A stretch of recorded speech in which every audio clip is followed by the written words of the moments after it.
I pledge allegiance to the flag of the United States of America and to the republic for which it stands, one nation, under God, indivisible, with liberty and justice for all. I think I got it working. Let's take a moment, bow our heads. Our Heavenly Father, we come here again, Lord, to gather our voices together. Not our voices against each other, Lord, but our voices together in unity. Please, Lord, bless this council, bless the members that have chosen to take a part of their life so that way they can try to discern the choices that need made for this village. And bless all those that came here to lift up their own voices. Give them the power and strength that they need and the discernment and calm they need to help spread whatever message they might be trying to share with this council and those members gathered here today. But Lord, we just give thanks for all these things in the name of the Father, Son, and Holy Ghost. Amen. Thanks, sir. Okay. The first one for sure. Okay. All right, before we get started, just reminding to ask people to silence their cell phone and done so. Please will start with roll call. Mike Gunner. Gwen Dusa. Here. Bill Gritzmaker. Here. Sherry Luce. Here. Ken Nichols. Here. Eric Rogers. Here. Timothy Waters. Right.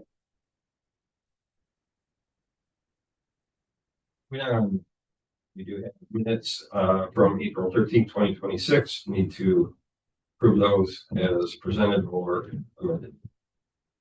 Move to approve the minutes of the April 13, 2026 as presented. On support. Motion Eric, second Sherry to approve the minutes of April 13th, 2026 as presented. Any discussion? If not, Lisa, call roll. Ken. Yes. Bill. Yes. Gwen. Yes. Tim. Yes. Sherry. Yes. Eric. Yes. Mike. Carries. Moving on, presentations and communications. We do have our audit presentation tonight. We've got reps from Manor. Welcome.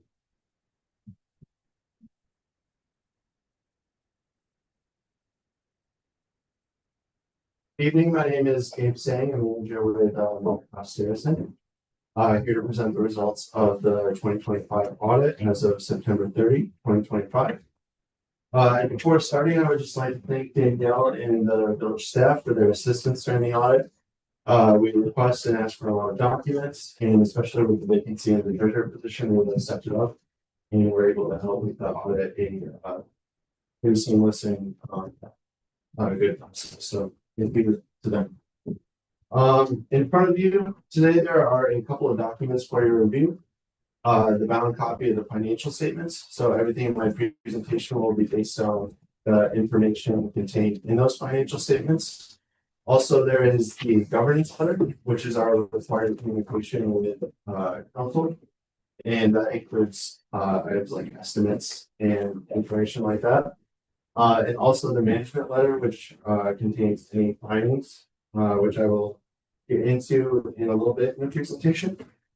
So first off, on the next slide, some of the items I'll be talking about: the independent auditor's report, the government-wide full accrual financial statements, the governmental fund financial statements based on modified accrual, and then some upcoming accounting announcements. Can you stop right where for just a few moments? I am not locating this.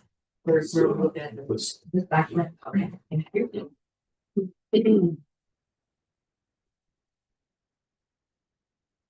I was looking at the big packet. Thank you. Thank you. Okay. On to the next slide, please. Could you remind me of your first name again, please? Sure. Gabe. Gabe. All right, it's Gabe. So the independent auditor's report will be pages 1 through 3 in the financial statements. Going on to the opinions. So the result of the audit was an unmodified or clean opinion. This is the highest level of assurance that we as auditors can provide. And that covers the governmental activities, business type activities, component to the DDA, all the major funds, and all the aggregate remaining funds as well. And how many years have we had that now in a row? Since we started, so this will be the third year. Exactly. I just want to get that out there in the public. Yeah, of course. I think that's important. So in the independent auditor's report, just documents the responsibilities of management and the responsibilities of the auditors. So management's responsibilities are for the fair preparation and presentation of the financial statements, as well as the design, implementation, and maintenance of internal controls, as well as fraud detection, deterrence, and prevention. We as auditors are responsible for obtaining reasonable, not absolute assurance about whether the financial statements as a whole are free from material mistake. So I will briefly talk about the government-wide financial statements. These are the four pool financial statements that the council has seen mainly during the audit presentation. So this includes items like capital assets, long-term debt, pension. So in the statement of net position, there are assets, deferred outflows of resources, liabilities, deferred inflows of resources, and net position. For the year ended 2025, the primary government, so governmental activities and business type activities, ended the year at $20,347,417 in that position. This was about a 6% or $1,066,096 increase over the previous year. Net pension liability for the year ended 9/30/25 was $1,137,333, which was an increase of approximately 14%. So some of the reasons for the increase in net position this year: property tax revenues increased despite the general operating millage decreasing. Property tax values across the village were just higher this year, leading to the increase, as well as an increase in the recognition of the remaining ARPA dollars this year. And then some other items to note for long-term items such as capital assets. The line main project was completed this year, as well as some other significant additions such as the street sweeper, purchase of a tractor, things like that. For long-term debt, all the obligations were continued to be paid off according to the agreements in place. There was also an addition for a water meter lease this year. But going on to the next slide, we can talk a little bit about the governmental funds financial statements, which are found on pages 13 through 16. Primarily, I'm just going to be talking about the general fund. So on slide page number 10, the general fund balance sheet shows the assets, liabilities, deferred inflows of resources, and fund balance. At year end, fund balance for the general fund was $2,049,563. Now this fund balance can be made up of 5 different categories. So there's non-spendable. This is stuff the village has already spent, such as like prepaids or inventories, stuff like that. Restricted. So if there's any restrictions imposed on those funds from an outside source, they would fall into that category. Committed. These are items that the council has set aside for future projects. Assigned. These are management designations. So, for example, budgeting more expenditures and revenues for the subsequent year. And then unassigned. This is basically everything that is available to spend. So in that next column, the unrestricted fund balance is basically made up of the committed, assigned, and unassigned. So there was no committed, but assigned was $1,164,622, and unassigned was $804,365. So in the last column, there is a calculation there taking the assigned and unassigned, the unrestricted fund balance at year end, and then dividing that by the total expenditures and other financing uses. And that number comes out to be 83%.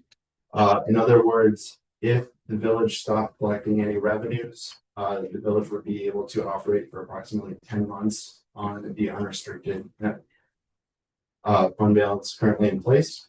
The GFOA, the Government Finance Officers Association, recommends maintaining a minimum fund balance in the general fund equal to 2 months of operations. So 2 divided by 12 is 17%. The village at 83% is exceeding that. On the next slide, this is just a snapshot of the ending revenues, expenditures, other financing sources, uses, and the net change in fund balance in the general fund. Revenues approximately $2.4 million this year. Expenditures approximately $1.8 million. And then other financing uses. These are basically the transfers to the other funds, subsidizing the other funds' activity. Was $580,000. Leading to a net change in fund balance for the general fund of about $12,000. So fairly consistent with last year. The next slide is just a graph of the general fund activity over the last 5 years. In the green column, that is your fund balance. The blue column is revenues, and the red column is expenditures. So the most notable thing to see from this chart is you can see that 5 years ago, the fund balance has a little over doubled in the last 5 years. So in 2021, it was just shy of $1 million. In the current year, it's approximately $2 million. So just seeing that trend upward over the last 5 years. This slide shows the unrestricted fund balance as a percentage of expenditures and other financing uses, that calculation that we were just talking about, as a trend over the last 5 years in blue for the village. The green line at the bottom is the GFOA recommended minimum. And then the red line is the average of villages in the state of Michigan. Hey, can we go back to slide 12 for just a brief moment? Yeah, of course. On that slide, okay, so we can obviously see the different colors there, the coding. From your perspective, your position, your business, looking at 25, where we have the revenues and the expenditures pretty much even, for lack of better words. Yep. Is that where we want it to be? Is that what we should be striving for? Is where they're almost even, or should we be looking for where one is higher? Well, we want our Budget. I say that indicates a balanced budget would be them lined up. When we take a look at the other ones like 21, 22, and they're not quite as even, that's not where we would like to be. Is that correct? Give me real layman's terms. So really it all depends on the village's planned activities. So for example, 1 year you may have a project coming up, so that may eat more expenditures. You may budget and plan for that. Okay. So really it's not bad in 1 year if revenues exceed expenditures or expenditures exceed revenue, as long as you're kind of aware of what's going on and you're planning for that in the budget. Okay. And with fund balance being so high, that could make sense in future years if expenditures exceed revenues, if you had planned on using some of that fund balance going forward. Exactly. Okay. I was just curious on that. Thank you. Yep. So taking a look, this is a pie chart. So this should be no surprise to the village. Kind of breaking down the main sources of revenues in the general fund. So the largest source of revenues, taxes at 61% this year. And the second largest being intergovernmental, so like revenue coming in from the federal government or states, was approximately 28%. This was fairly similar for the last year as well. And then taking a look at the next page, page 15, we see the same pie charts for expenditures. The largest being public safety at 36%, and the second largest being transfers out at 24%.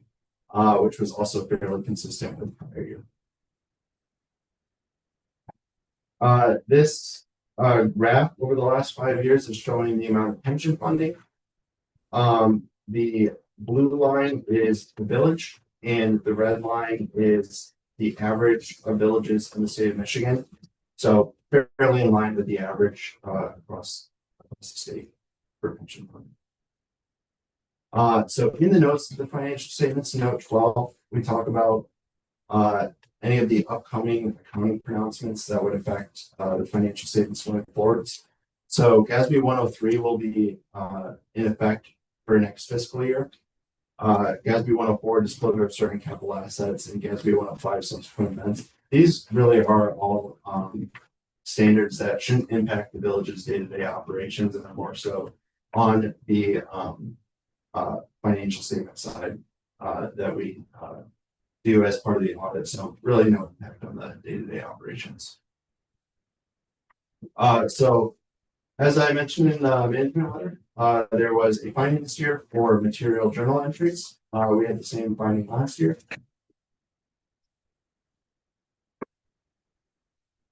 And then any questions?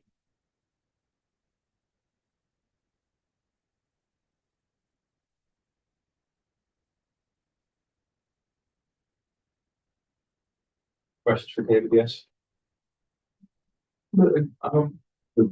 For your letter, what actually is a material journal entry? So material journal entries, we have a kind of like a mathematical threshold that we use for the audit. So if we identify an adjustment that needs to be made that's in excess of that threshold, then we would go ahead and post it in order to make the financial statements materially correct. And if we're the ones posting it, then it gets included as material journal entry.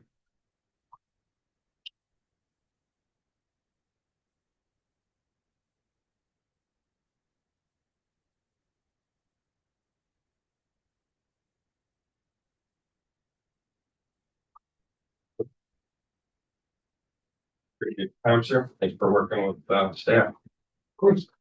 Thank you very much. Thank you.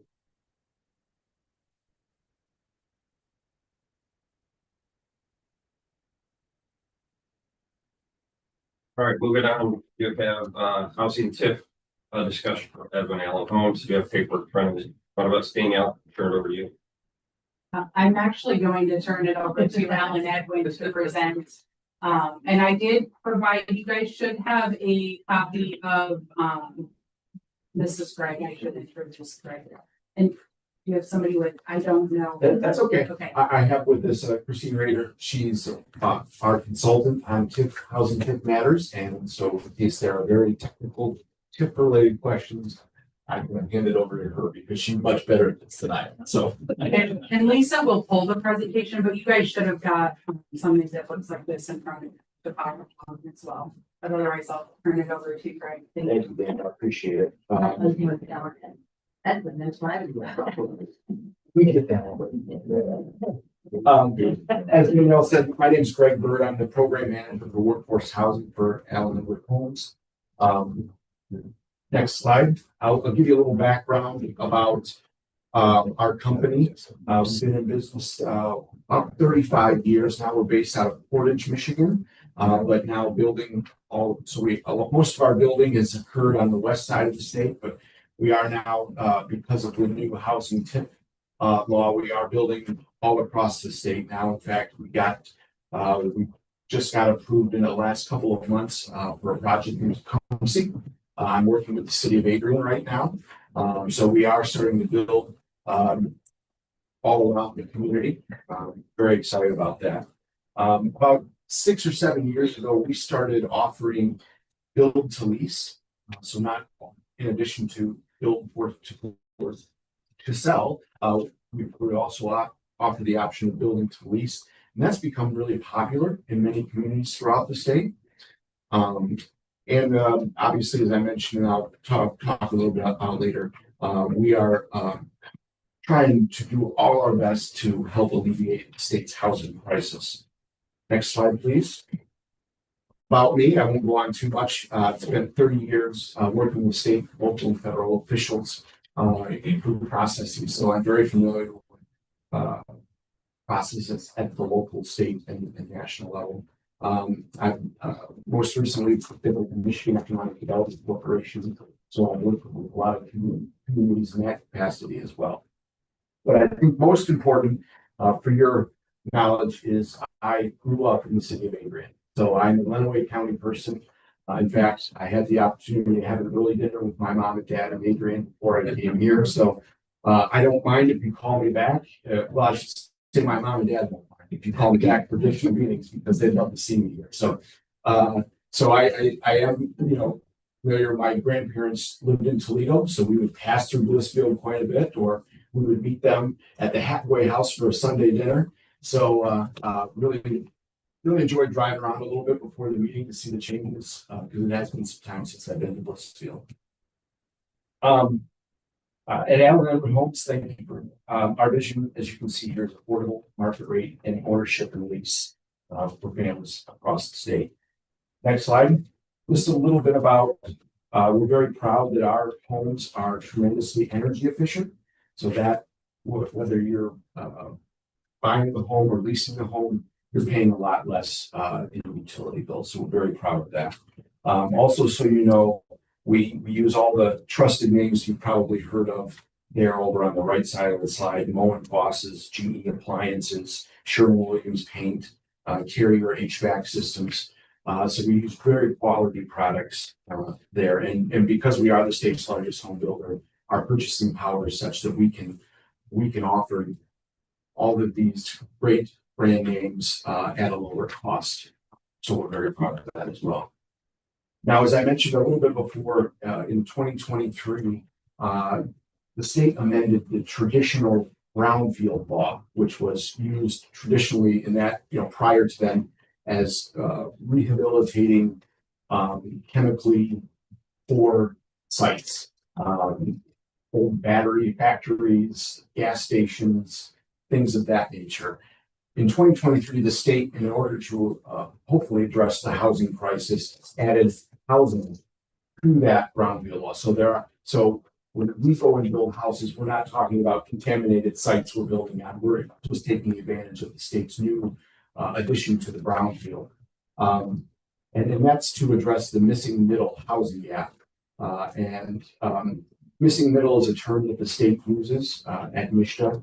And missing middle isn't low-income housing or section of housing. It is truly for working families so they can live in the communities that they work in. So we're talking about teachers, firefighters, police officers. There's many communities all around the state where they can't afford or find a home to purchase. Side note, I was up in Leelanau Township last month, and they have a firefighter that lives, and I had to do a double take, in Saginaw Township because he cannot find anything to buy or rent up in Leelanau. So he drives up for a 48-hour shift, drives back home. We're seeing that, maybe not that extreme, but we're seeing that in a lot of communities throughout the state. As I mentioned, the 2023 amendment to that brownfield law added housing development activities, infrastructure improvements, which are needed for that housing development. Next slide. The housing TIF allows, it lowers the developer's break-even point. As a developer, we'll put up the upfront cost to build. With our capital, we're putting that all up front. So that helps lower the break-even point. Brownfield laws require a specific amount of affordable units or units for that missing middle. And it's really a good law because it incentivizes us as developers and builders to build faster than we normally would. Because the faster we build, the quicker we get reimbursed. So it really, building a subdivision, let's say, that would normally take 10, 15 years might take half that long. So it really incentivizes us to move quickly. And what, as a developer or a builder, what we get reimbursed or are those three items there: the infrastructure, the site prep, and offering units at an affordable price. Next slide. I'm a visual person, so this is kind of how the housing TIF works. The long rectangular blue line is what the existing tax base a municipality would be currently collecting from a piece of property. That amount remains the same throughout the process. So you will collect no less, no more than you would right today. The green is the portion that a builder or developer would capture during a period of time. And the state allows a maximum of a 30-year capture, with the final 5 years being the capture going to the local brownfield authority to use for future projects for the brownfield authority. So, that time frame is negotiable. We work with communities all the time. If it's not 30 years, it could be 25 years, it could be 23 years. So that's a negotiable time frame. And then at the end of the brownfield plan, the new tax base is what the community would be receiving. Next slide. And this is a typical way the approval process works. There are some some counties that do it a little bit differently, but this is the typical approval process. First, your local brownfield, if you have one, and I know that you do that, local brownfield would approve of a plan, and then in this case, that's not the case. So the commission would approve the plan first, and then it would go to the county's BRA. So Illinois County's BRA would then approve of it, and then the county commission would approve it. And then it goes to the state for their approval. And that process at the state usually takes about 30 to 60 days. Once the state of Michigan receives the approved plan, then they have about 30 to 60 days is their typical response time. And then we can build.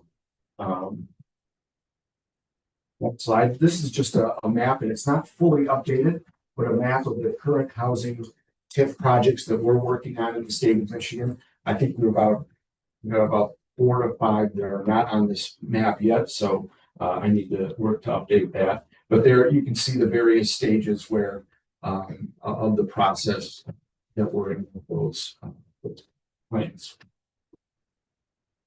Next slide. This we refer to it as the Depot Street property. This is about 12 acres in the village that we have currently under purchase agreement, and would like to work with you and Danielle and her team on potentially building some homes there.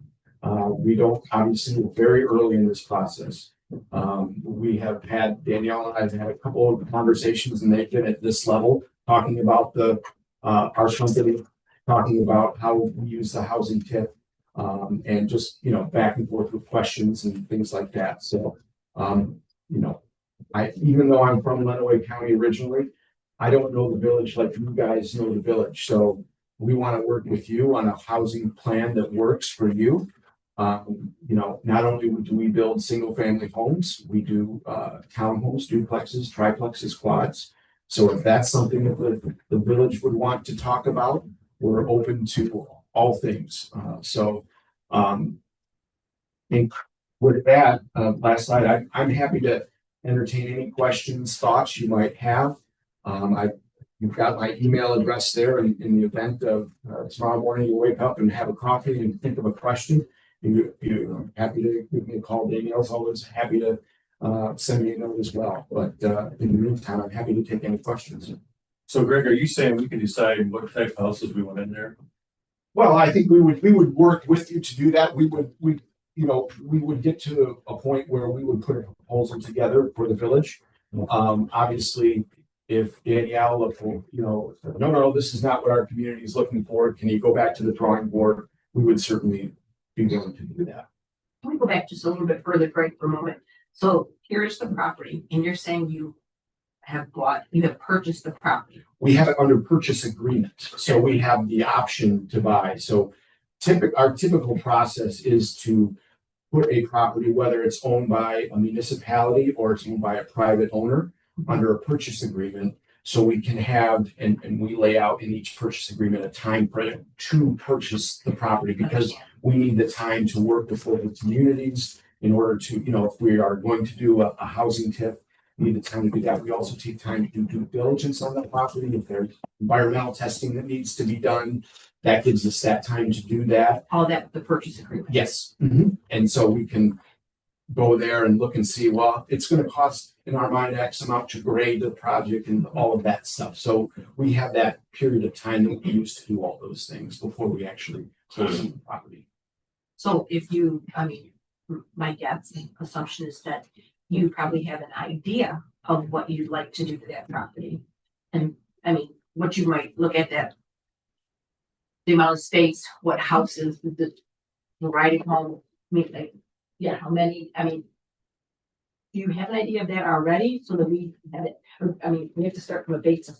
That work, And Danielle and I haven't talked specifics yet, but right, you know, under a typical, you know, I think we said there's 12.5 acres there. Is that correct? Yeah, we did actually with, With Brian? yes. Yeah, I okay. didn't want to. No, go ahead. If Brian told you, that's fine. Go ahead, yeah.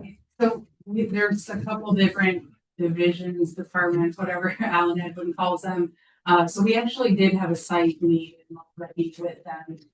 They proposed 32 sites, but we did have some concerns with their initial draft that we shared with Alan Edwin, and they are going back to the drawing board. They did ask for some additional information from us, which Brent and our engineers are working on as far as some of the current infrastructure in the area, because we do have some concerns with what's existing in that area now. So we're still working with them on that, but that's, and we don't have anything firm at this point, or that was just kind of their initial, I think, kind of.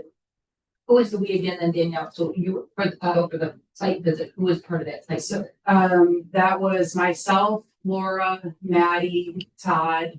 We invited our electrical and mechanical inspector, but they were unavailable. And then there was 3 people from Alan Edwin. I'm gonna have to go back to my notes. That's okay. I've met too many. Brian is my boss. So. people. Brian was one of them, and then there was 2 others. And then Brent was there too. Gotcha, so there are several people from several different parts went there at that time. But we met here actually, and they brought a drawing. Oh, I understand, Okay, okay, and gotcha. some things, and when we just talked about infrastructure, what, again, it was Understand. my understanding, a very preliminary plan from Alan Edwin, just kind of taking a shot in the dark to say, hey, this could possibly work for us, but I think they really needed some more information from us before they could finalize that. Well, that makes sense. I just kind of want to know where your foundation is and what your thoughts are. Totally understand. Thank you for clarifying. I appreciate that. Do you have an idea of how many units you are considering to put in on that piece of property? It was 32. Okay. It was 32 single family homes, and a portion of them would be for sale and a portion of them would be what they call middle housing, which is rental or rental. You tell me if I'm wrong. 'Cause I don't want them to- I was typically we can get depending on the type of house, 2 to 3 houses per acre. So that 32 houses is in line with that. So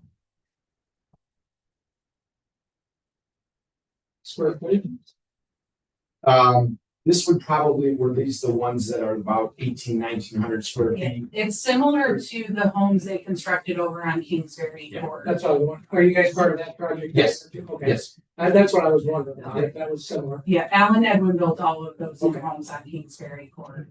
Well, that leads into my questions, I guess. So again, what are you considering? You know, are we talking middle blue collar affordable homes? Because again, you know, looking at the Kingsbury development, you know, the average median home value in the US is $450,000-$500,000. Okay, here it's a lot less, especially in this community. I would say more along the lines of a little over 200,000. So again, when we're talking 3 to 350 million, that to me doesn't feel or seem like blue collar, middle, average income housing. So what range did you say did not feel like? I'm sorry. The 3 to 350 that are being sold out.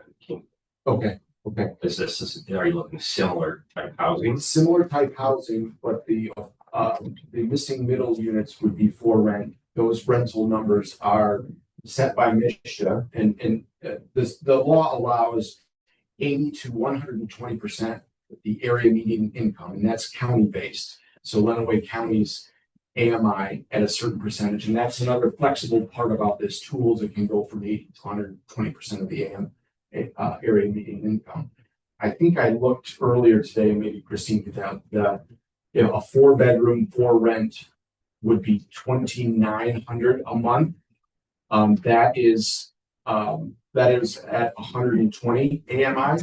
And so, we typically, a lot of times we work around the 100% AMI, so that rent would be lower than that, probably about, I don't know, $2,700, $2,600 a month. No way. There's no way. I can't imagine No. spending that much money A for rent? rent house. No, not comfortable with that whatsoever. Are we renting any of those homes out on Kingsbury? Do not know the answer to that. I can find out and get back to you on that. They're all for sale. I think most, if not all, are for sale. The rental portion just doesn't.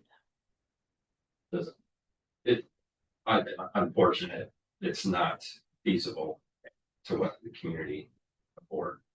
And that's just, Now, if that's a purchase, honest truth. that's crazy to me in my world. My house is paid off, my house payments were a lot lower than that when I make my payments. But, that's an awful lot of money. I mean, with the median, I think our median income for our village of Blissfield is 60,000. 60,000 bucks, and you're trying to go for would you just say $2,700 for rent? That's an awful lot of money for rent. I'm ballparking, but yeah, so it could be less, but yeah, I think. No, probably not. Honest answer.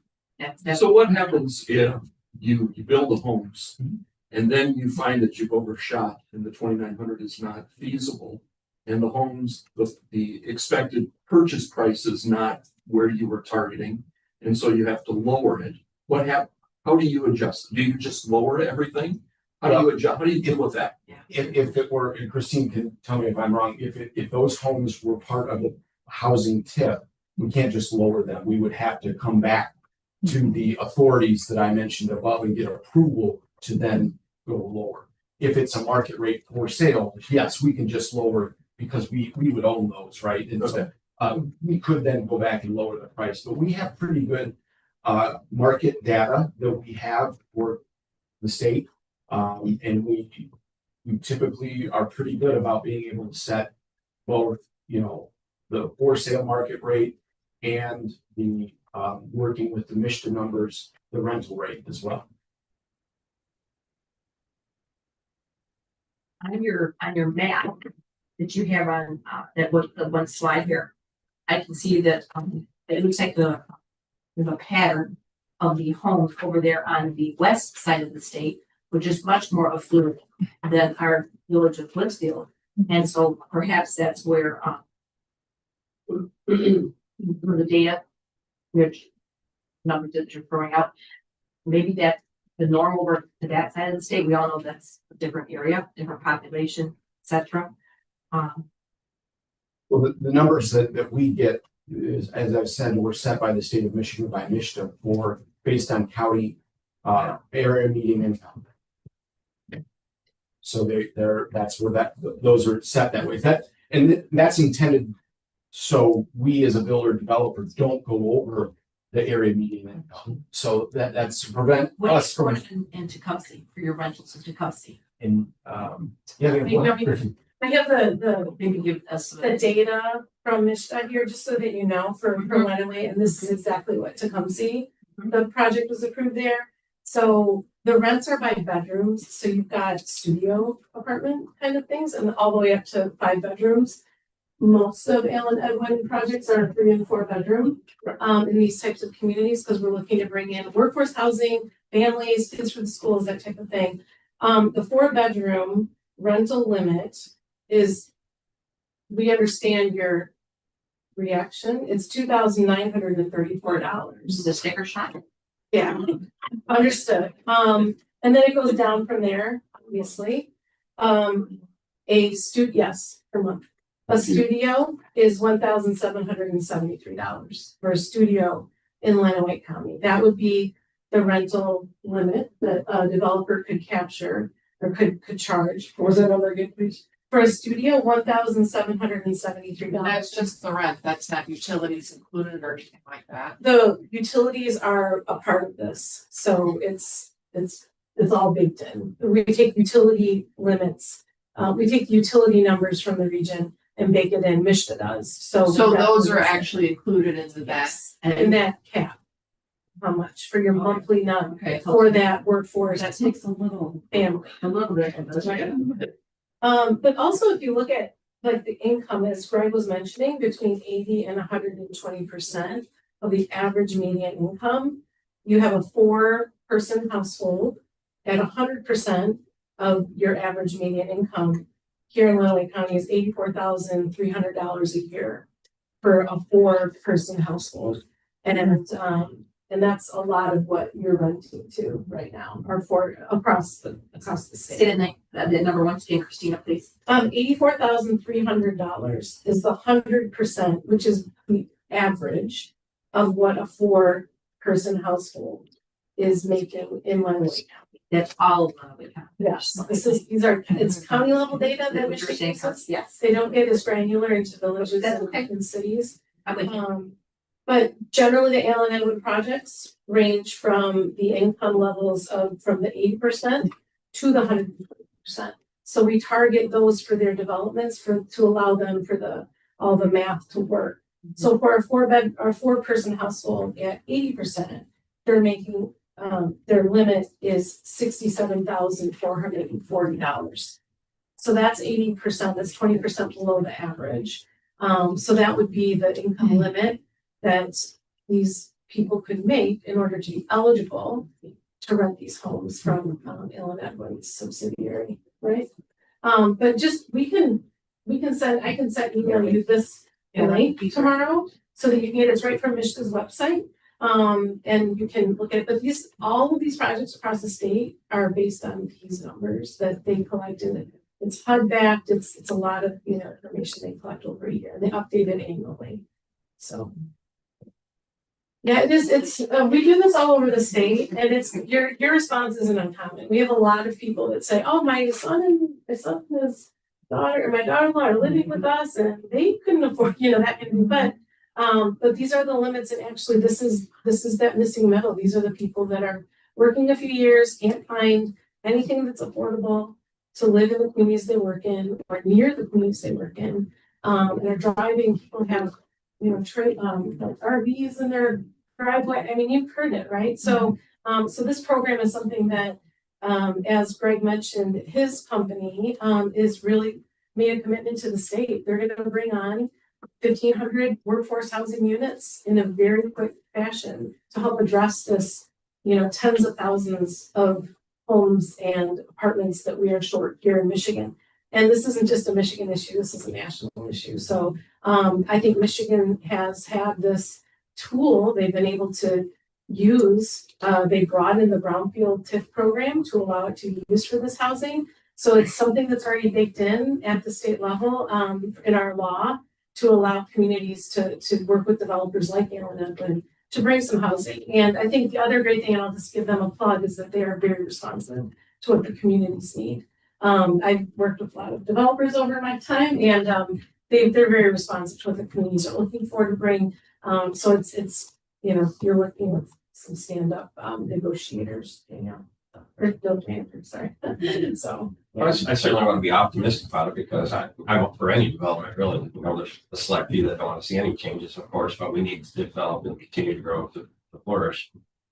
That said, again, my concern would be the affordability of these and what fits our community. Obviously, I'm a numbers guy, and if these houses out there in Kingsbury are selling, well, then the facts, state that, show that. So people are moving in, I'm assuming, into our town. But then you got also people concerned over taxes and water rates and everything else. What's affordable, what's not. So again, what fits with our community? I certainly am interested in looking at the TIF idea. I'd like to see a little bit more data on that, how that actually is going to work. Obviously we've talked with a lot of our business. We've talked recently about reopening ethanol. So the ethanol plant, sort of the spin-off economic boom that we would get, a secondary sort of economic improvement. And again, if it's not by tax base now, hopefully it's by jobs and businesses growing or moving here, that sort of thing. So definitely would be interested in hearing more about that. What you stated. Remind me what, Greg, was there a percentage you said of the 12.5 acres that has to be a rental, or can it just be all purchased homes? in order for the housing to be, I'm sorry, I'll answer this. Okay, thanks, Christina. Go ahead. In order for it to be approved by the state, you have to have at least 10% 10% have to be the As least rental. affordable. And most developers haven't figured out ways to make affordable for sale property.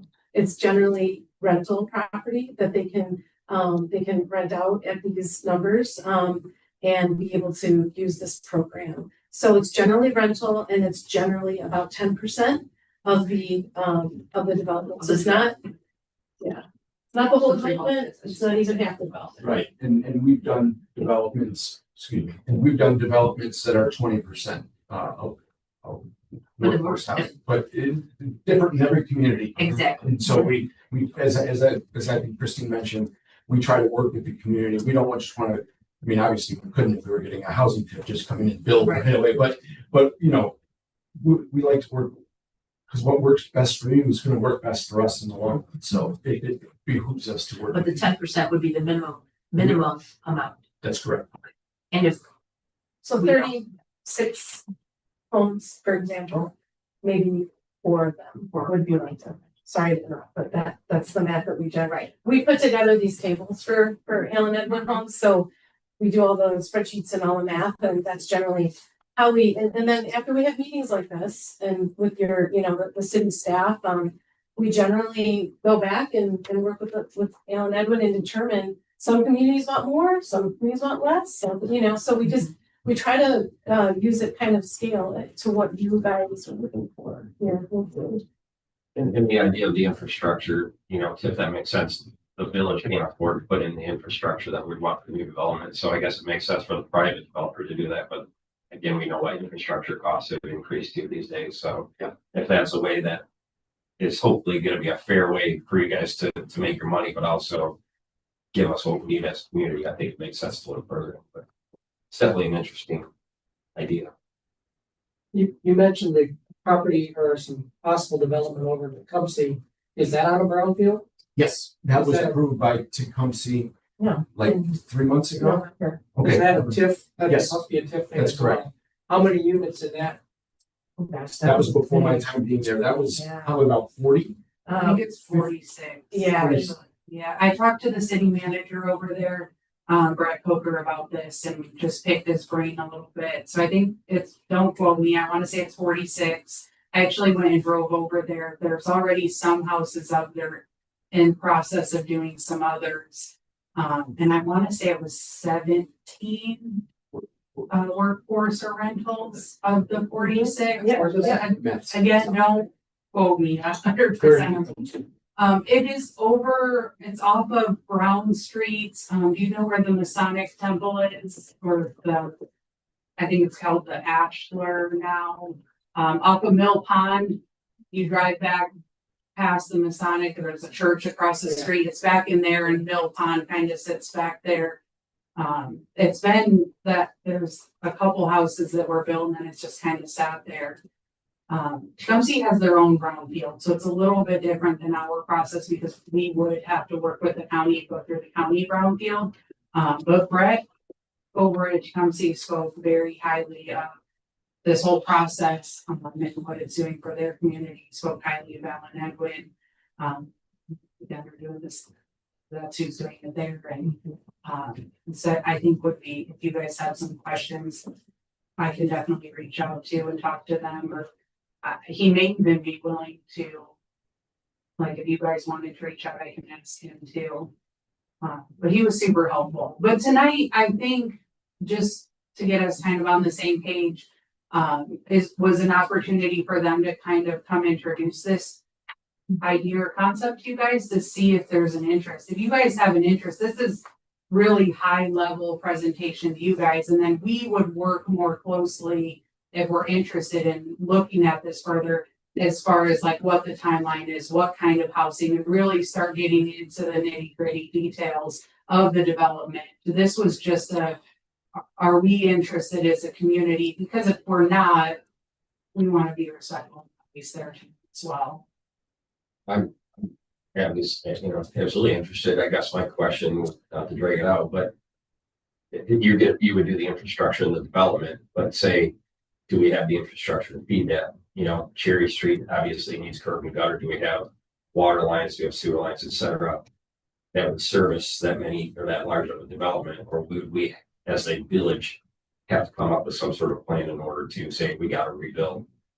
You know, so- That is some of staff's concerns as well, and we shared that when we met with Alan Edwin. So that's something we need to talk about with them, and we've started, and that's not with Greg, that's with Brian and the other individuals, but we've started already kind of having those conversations, giving them some as-built, but I don't think that the infrastructure is enough. I mean, I think, is it Gibson has a 4-inch? No. Cherry's a 4-inch main, I think. We talked about possibly needing another lift station over there. So those are some things, again, that's where we have to get into the details to see how that would work out. I'll let you jump in. Yeah, no, really quick, just something that's really nice about this legislation is that it does allow local communities to use the TIF dollars for your use in supportive housing, which is pretty much roads, infrastructure. We have a project where they're building a new water tower. We have a project where they're putting in hiking trails around the development. And these are the municipalities, the cities and villages that are doing these projects that are looking at the TIF. And again, we don't have the TIF tables even done for this, proposal. But once we do, that's the kind of thing that you as a governing body and the city staff can look at to determine, are there some TIF funds that you could capture to improve some of the roads or, other infrastructure to support housing. That's the only caveat, is that it has to directly tie to supporting housing in your community, which again allows you to have residents and people that live here, right? So it's a pretty easy bar to meet. But that's something we can share more. Have you ever partnership with like a city and said, outside of your development to get the required infrastructure? Have you, gone half-seas and worked with the city to do something like that before? We work with communities to do, yes, the short answer is yes, we work with communities to do stuff like that. Well, I'm very excited about the possibility of doing this. And I think it would be very beneficial for us to move forward, at least until we get to the point that, no, it's not going to work. So we need to, I'm looking forward to this, excited about this. Further questions? Well, thank you for your time. Look forward to working further with you. Thank you all for your help. I appreciate your help. Thank you. Please don't feel like you need to stay there if you don't feel. I want to break it up for you. I forgot to mention that I appreciate your local service because I'm on my local school board and we just heard about our audit from Manor Coast Area too. So I sit in your seat as well. So Very I happy appreciate with you letting me go home. Myself. Thank you. Appreciate it. Thank you. All right, moving on, we do have a public hearing regarding appealing chapter 4 sale of village owned real estate. We need a motional second to open the public hearing. Make a motion to open a hearing for the ordinance repealing chapter 4, sale of village owned real estate. I'll support that.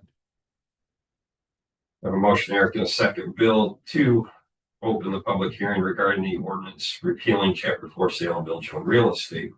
Danielle, do you want to do a quick snippet for the public on that if they do want to speak? Yeah, the ordinance is actually, it's a repeal, so I'm just proposing to remove it. The village sold some property at some point and we created an ordinance. As you guys know, I've been working on cleaning ordinances up. I asked Dave, do we have to have this? And he said, no, you did not need to do an ordinance sign, you can just repeal it. So this one's pretty straightforward and simple, we're just getting rid of it. Literally property specific, right? Yes. Do you want me to roll call? Yes, please. Thanks. Sherry? Yeah. Tim? Yes. Gwen? Ken? Yes. Bill? Yes. Eric? Yes. Mike? Yes. Carries, we'll open the public hearing.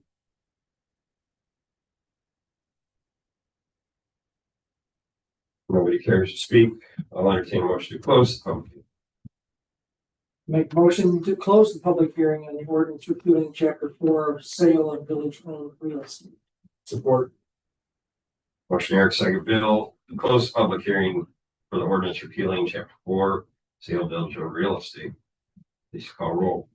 Gwen, Yes. Ken, Yes. Tim, Yes. Sherry, Bill, Yes. Eric, Yes. Mike, Carries. Moving on.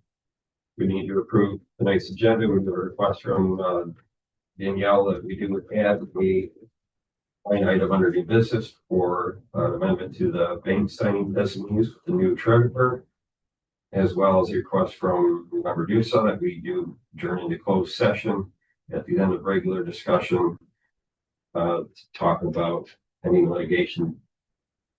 And we can read that up at the correct, January. Yes, correct. Are there any other changes council wants before we approve tonight's agenda? Now I'll entertain a motion. Move to approve the agenda as amended. I'll support. Motion Bill, second Eric, to approve tonight's agenda as amended. Please call roll.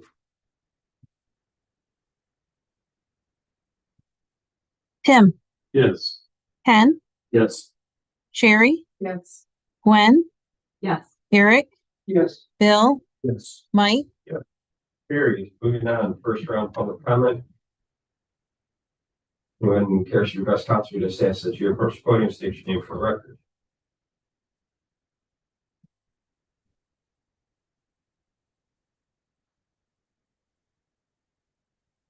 Carl Harbeck.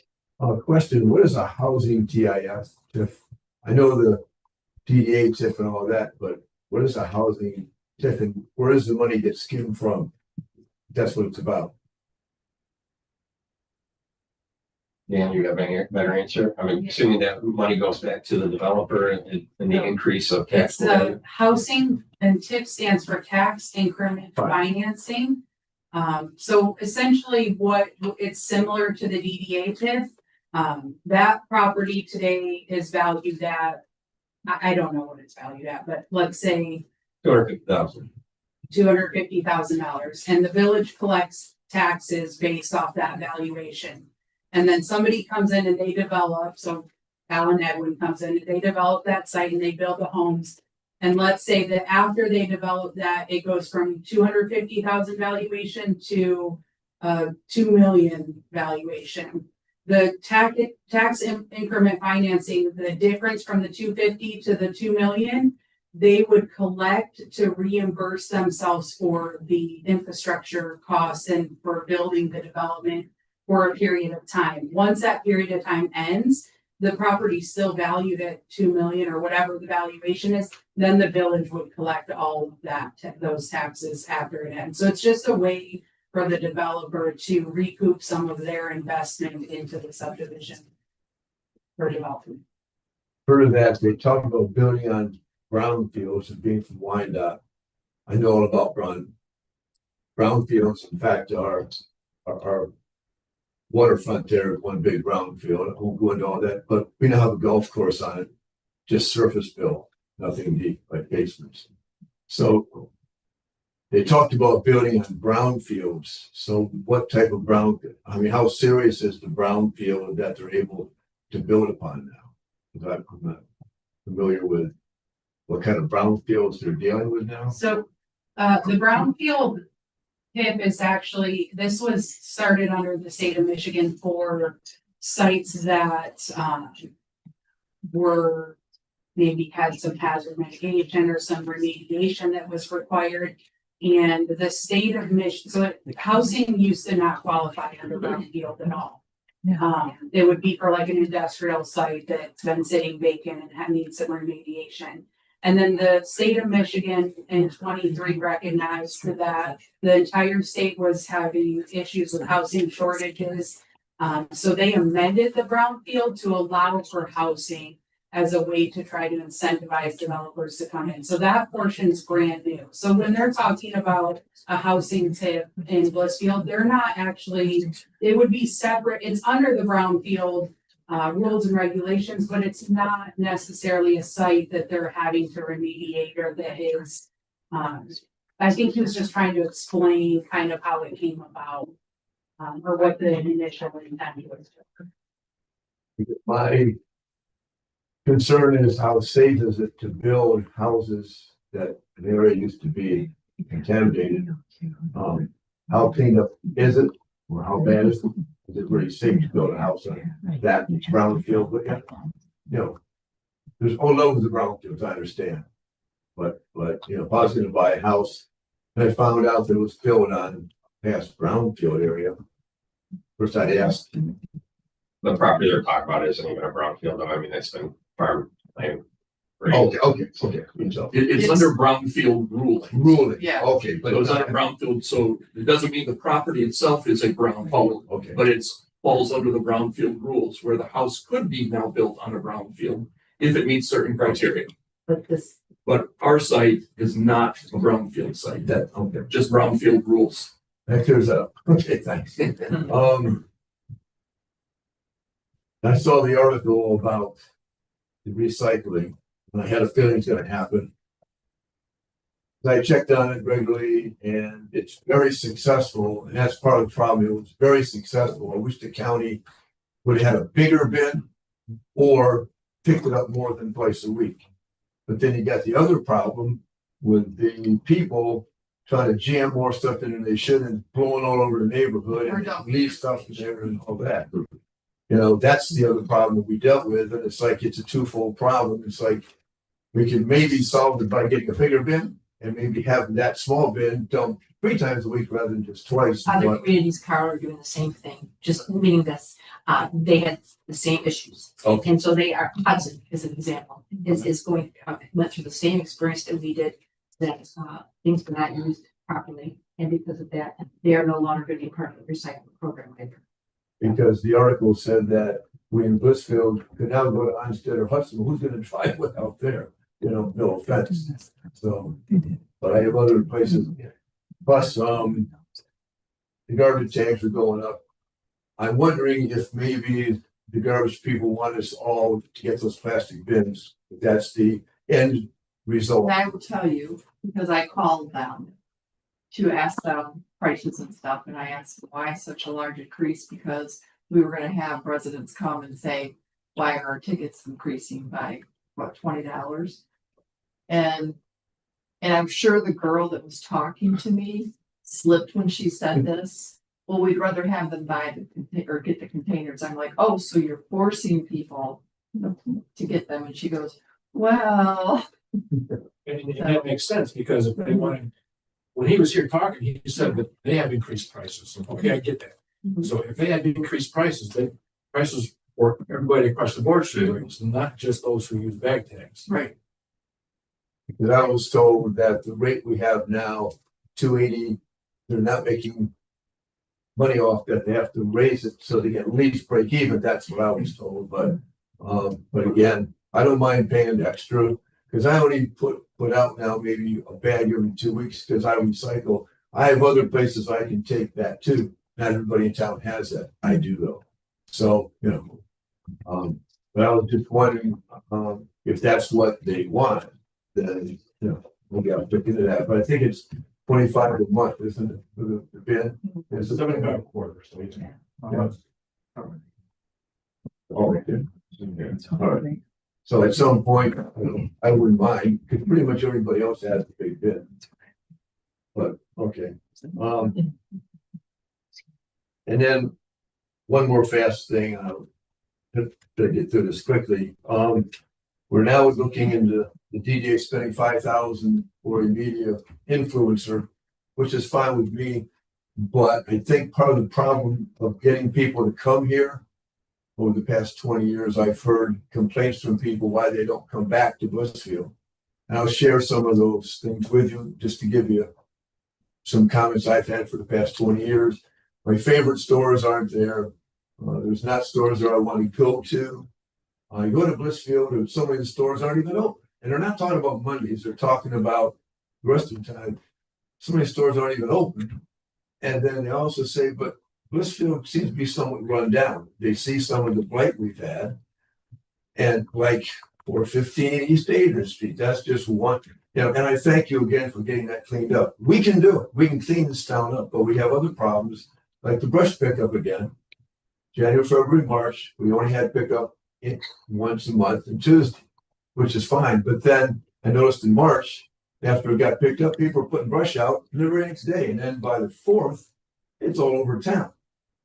Okay, well, they did us a favor.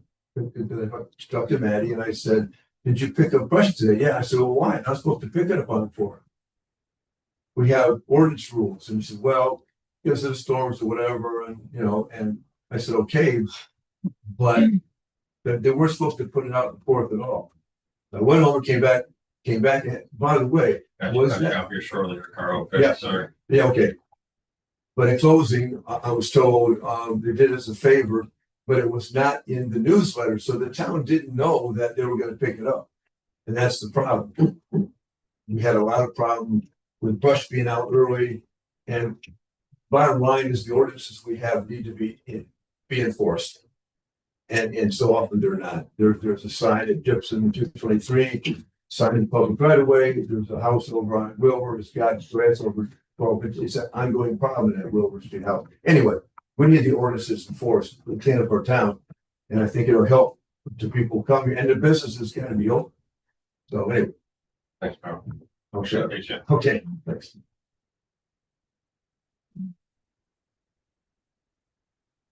Danielle. So, I don't want to say I'm going to answer Carl's question, but I do know that Maddie and you are making these rounds. Maybe you could elaborate just a little bit on that to explain that we are looking at the different ordinances that are not being followed? Yeah, we have done a little bit over 2/3 of the entire community for proactive code enforcement, and the properties you cited are, yet they have received violations or should be receiving them soon. And this Friday, we're planning to finish the remainder of the community. Thank you. I didn't think you knew that, and I wanted you to know that. It's definitely being fairly enforced as well, just FYI. Carl, welcome, sir. My name is Carl Stidnicka, and I have a few comments. I have on my t-shirt that says community, diversity, harmony. And also the new development that we're talking about. Is there enough room in between the houses or the development or gardens to be made, or a community park in that area to be made, so that we are part of the community and not just having to go a block, 3-4 blocks to a place that is considered a park, a community park. That way you get to know your neighbor a little bit better. And I thank you, the other Carl, for helping me out with the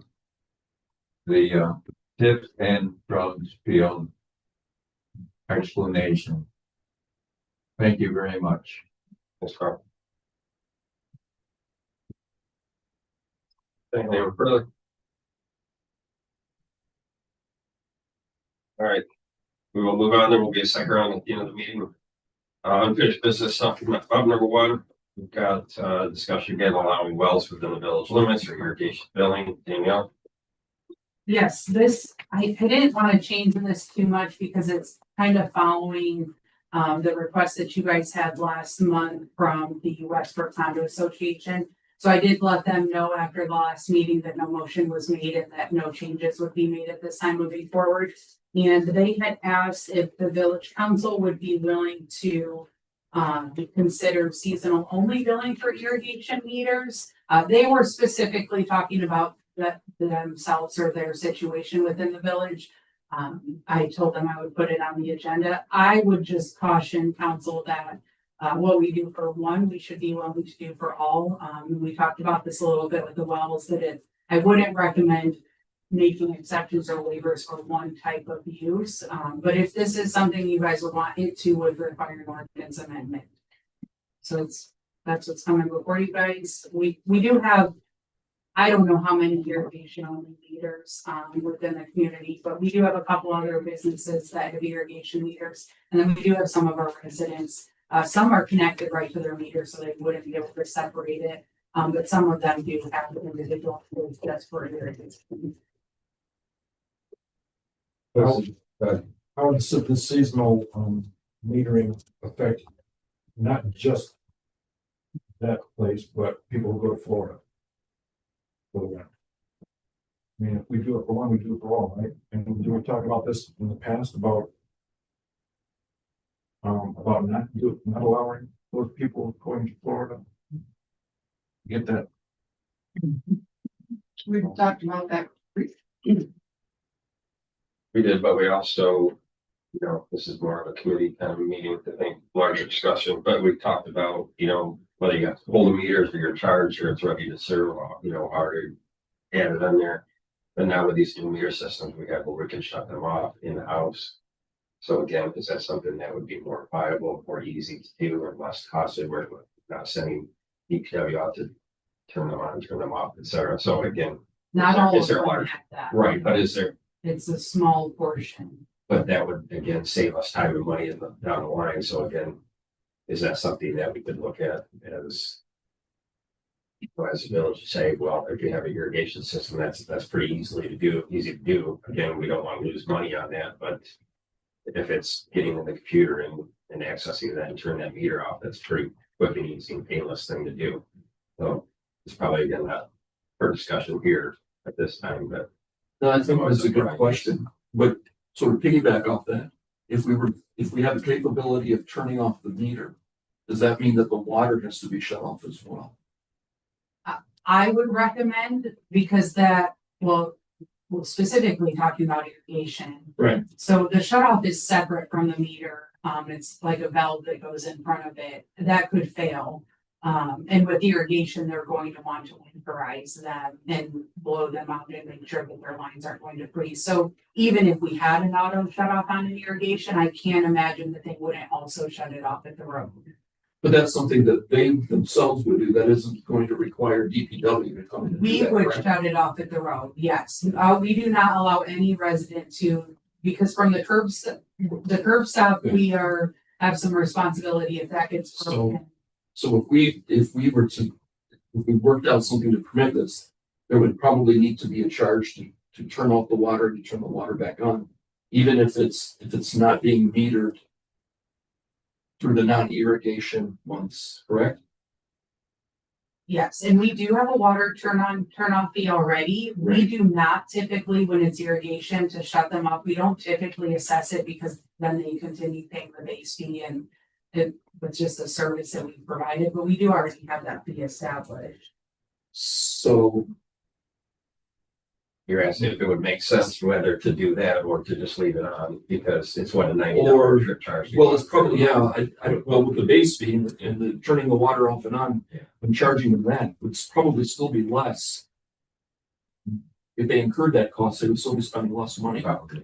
So I guess if that would be the case, at this point, I'd be in favor in us moving forward, looking at that possibility, just to see what else, what are our unintended consequences and how do we find those?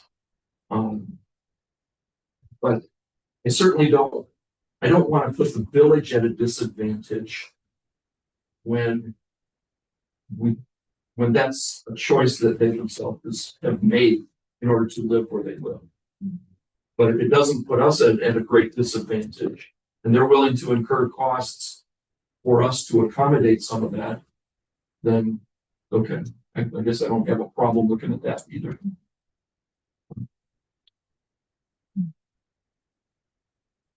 Maybe.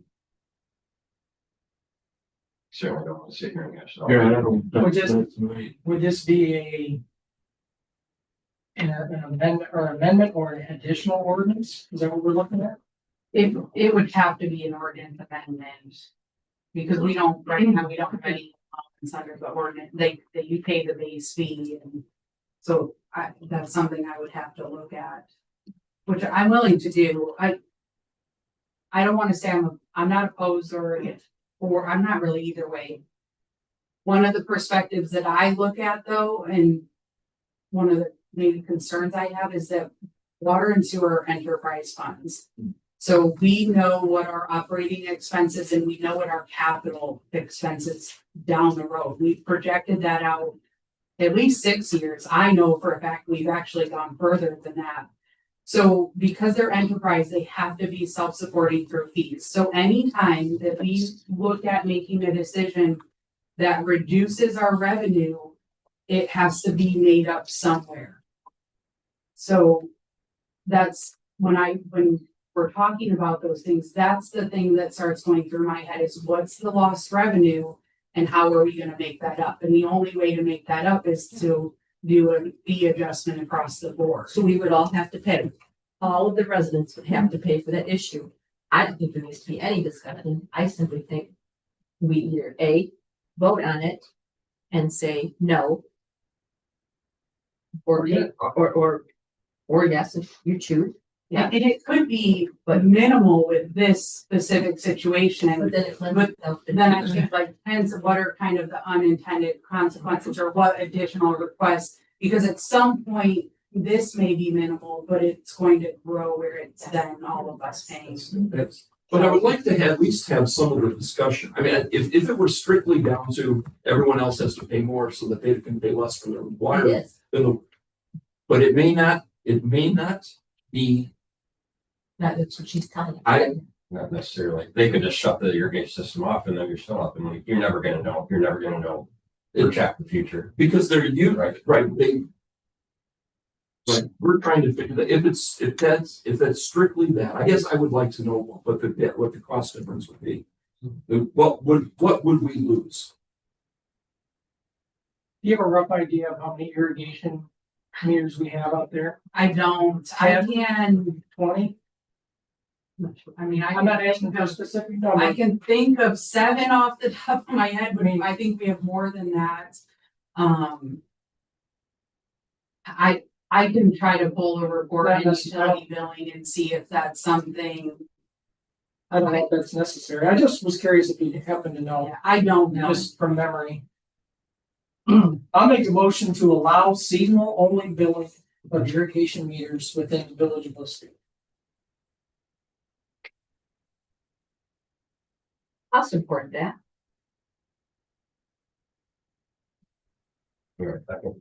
Second that. I have a motion, Eric, and a second, Quinn, to allow seasonal only billing for irrigation systems in the village. Further discussion. Certainly. You have to go ahead if you would like to make it up instead of having a. How did Dave describe it? Say it again. Can't do a positive or negative. I didn't know motion.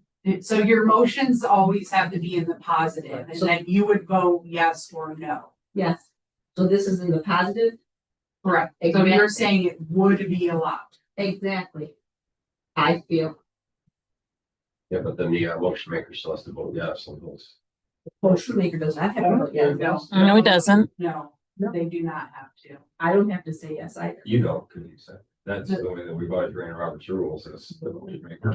No, that's not correct. Yeah, that's how we've always ran. I'm just saying you, but that's not. Yeah, because they nowhere says that. This came up actually in a zoning board of appeals meeting, and he specifically said that the motion or the support does not have to vote, that they're simply moving the motion forward to then have a roll call. Have a roll call. So correct. Yes. So it doesn't make sense just to make negative motion, move on, right? But you can't make. I get what I'm saying. Yeah, I get what you're saying, Mike. Yes, but you just can't make a negative motion. It's supposed to always be in the positive, or no motion and it would die on the floor. Or if there's a motion and no support, it dies on the floor. Then there's no. Or there's a motion and it dies, and then it's never brought up again. Well, Yeah, so there's no, Never the say thing never. is, the thing is, there's no opportunity for, well, I guess we can, we could behind the scenes, look for more information, correct? Yeah. And then bring it back up for another vote at another time. And the Because key if that it can never be brought up again isn't fully accurate because it really can at any time. So what you can't do is if you make a motion, I act on it. Let's say you approve me to spend $20,000, I go spend it. You can't then come back and say, we don't approve that because I already did it. But in this case where we're not doing anything now, if you got additional information and in 8 months looked at it, a motion, we could come up again, yes. Right. My bad, let me clarify exactly. That's what you said.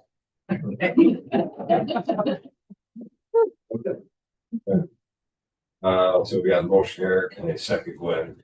I do have one thing to say and tagging on to what Gwen had. I made the motion in a positive. So if you want to allow the village to not build them when they turn the irrigation systems off during the winter time, you vote yes. If you don't want to allow them to do that, then you vote no. Thanks for the clarification for council. I got a question. Is the school, again, we do the kind of trade-off. Do they pay an irrigation meter rate through the year? Not one, nothing. I think that should change. We allow the water, but is it ready to serve? Is it ready to serve, right? A meter is a meter. I will check with Dave on that agreement and see where he's at on that. Yeah.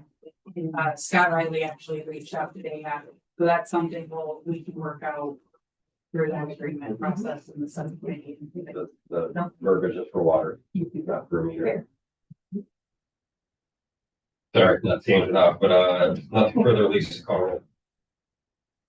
Bill, Oh, you know. Sherry, Ken, No. Tim, Gwen, Eric, No, Mike, Yes. Okay. It doesn't mean it's dead. If there's further down the line, put them out, they want to work with you, bring it back. Okay, moving on, new business. Number one, repeal of chapter 4 sale of village on real estate as discussed at the public hearing. I move to approve the ordinance repealing chapter 4, sale of village owned real estate from the village code. Support. Motion West, second Ken to approve the ordinance repealing chapter 4 sale of village owned real estate from the village code. Any discussion? Not, Lisa, call roll. Eric, yes. That was Anthony on. Tim, Bill, Sherry, Ken, Gwen, Mike, Yes. Carried. Number 2 for new business, discuss change of bank signing designations. We'll move on a little further, everybody, welcome carried.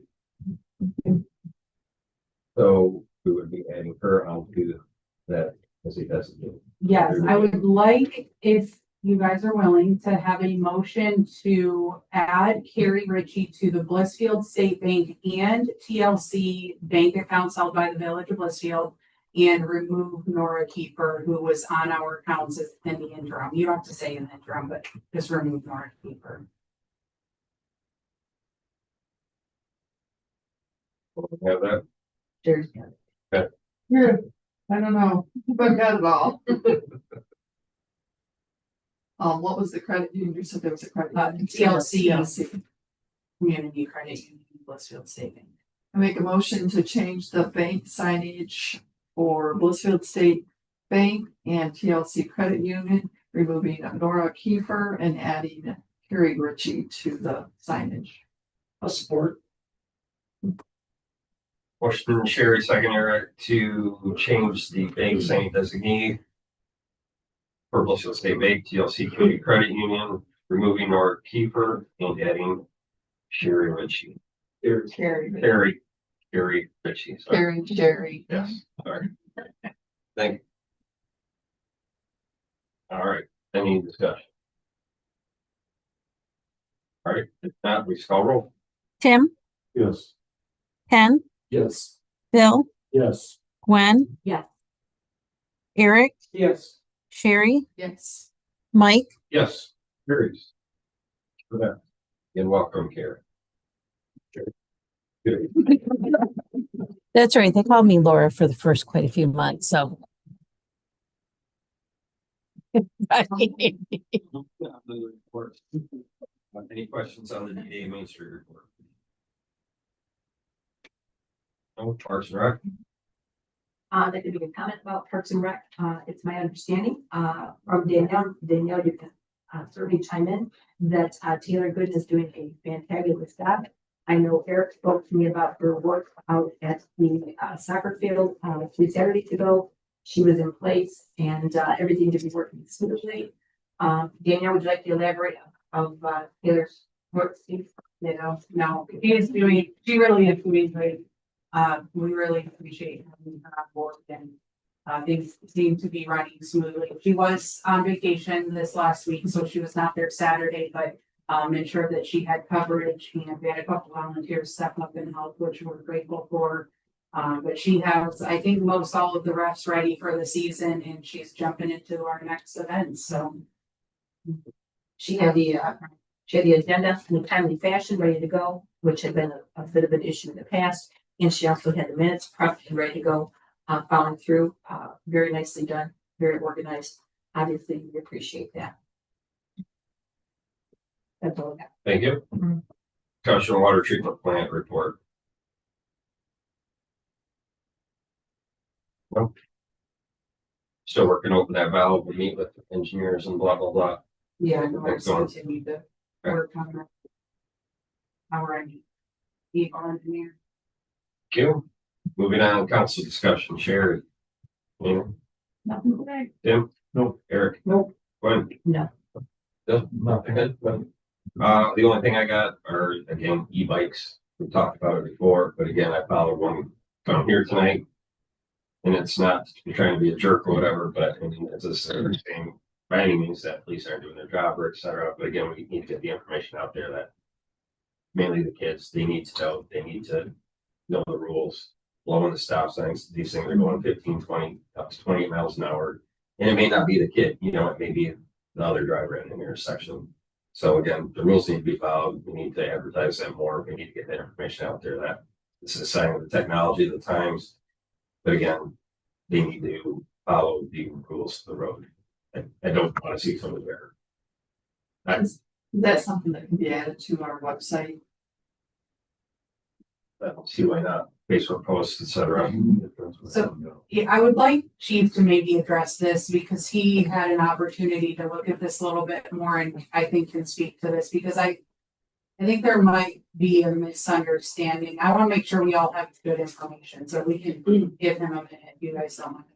First of all, as far as following the rules of road, I reached out to Dave Lacoste for some confirmation on this, but this is my understanding on reviewing our own ordinances and the motor vehicle code. Right off the rip, the e-bikes do not fall under the motor vehicle code because they are not, by definition, motor vehicles. So as far as blowing stop signs and speeding, etc., that is not enforceable under the Michigan Motor Vehicle Code or by adoption of our village ordinances of the Michigan Motor Vehicle Code. We do have an ordinance regarding motorcycles, mini bikes, special purpose vehicles, etc., where motor-driven cycles are defined, where the e-bikes could fall under. However, the only operation that's regulated, I'm going to quote this.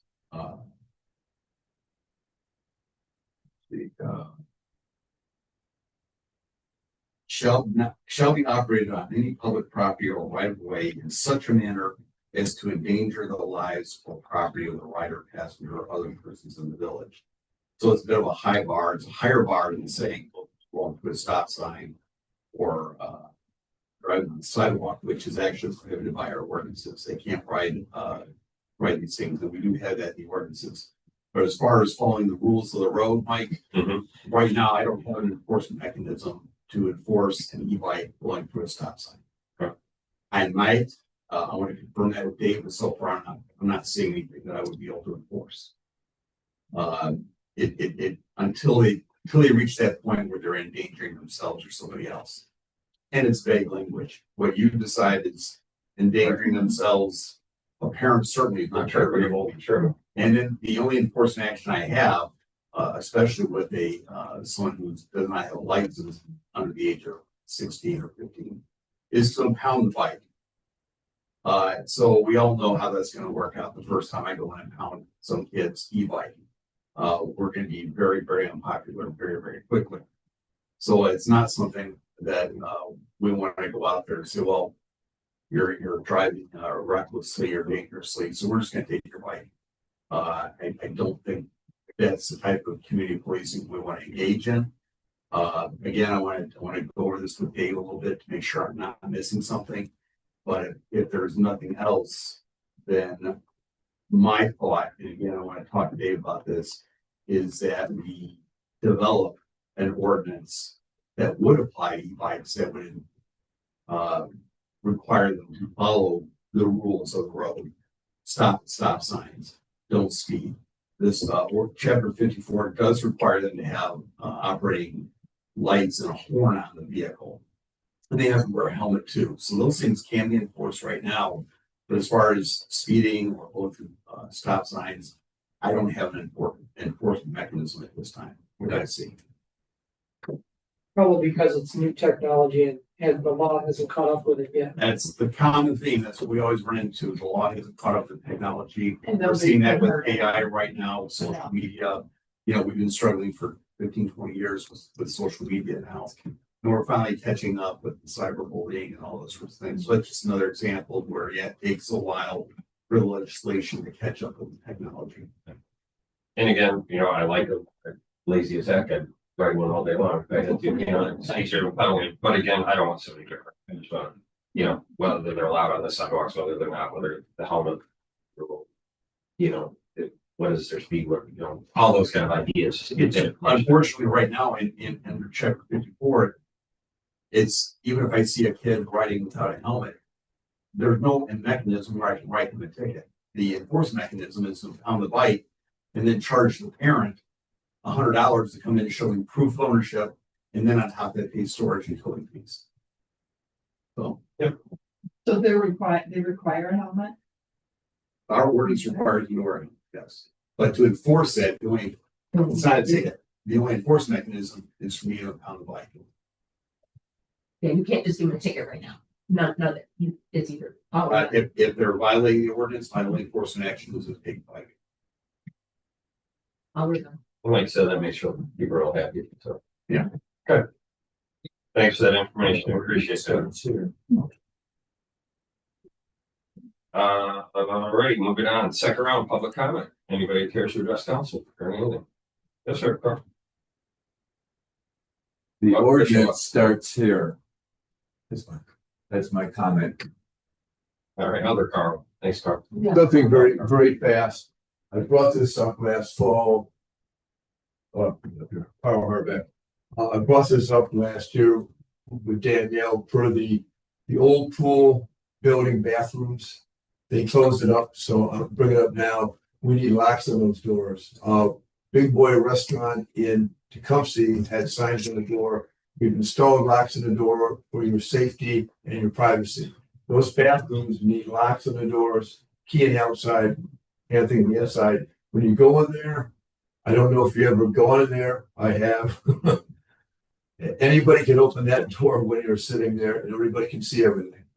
So, sorry, but I'm willing to pay for it, supervise it, hire like Adrian Lock and Key, bring the keys to Danielle, I'll take care of them. If you want to, because it's very much needed, because I don't like the idea, and I've seen it down the park where there's a girl softball league game going on, and a parent lets a little 5-year-old go to the bathroom by themselves. Don't like that. Just you better go in there and turn that lock and use it, come out and be safe.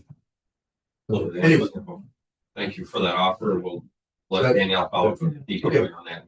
okay, thank you. Thank you, Carl. Anyone further? Okay, if not, like I said, we do have the amendment to go into closed session regarding, pending litigation. We can read that off if you want to make a motion, but I just want the public to know that 99.99% sure that we won't have any sort of motion or anything when we do come out of it. Closed session. I would move to go into closed sessions at 7:36 PM. Pursuant to MCL 15.268E to consult with its attorney regarding trial or settlement strategy in connection with specific pending litigation, but only if an open meeting would have a detrimental financial effect on the litigating or settlement position of the public body. I'll support. Motion Gwen, second here to move into closed session regarding MCL 15.268E. Yeah. Thank you. To consult with attorney regarding trial or settlement strategy in connection with specific pending litigation, but only if an open meeting would have a detrimental financial effect on the litigating or settlement position of the public body. Only question is, would our legal have to be here to pull that off, or is that okay to discuss it as a board? If it's communications from legal, so I think you're okay. That satisfies my questions. Lisa will call roll.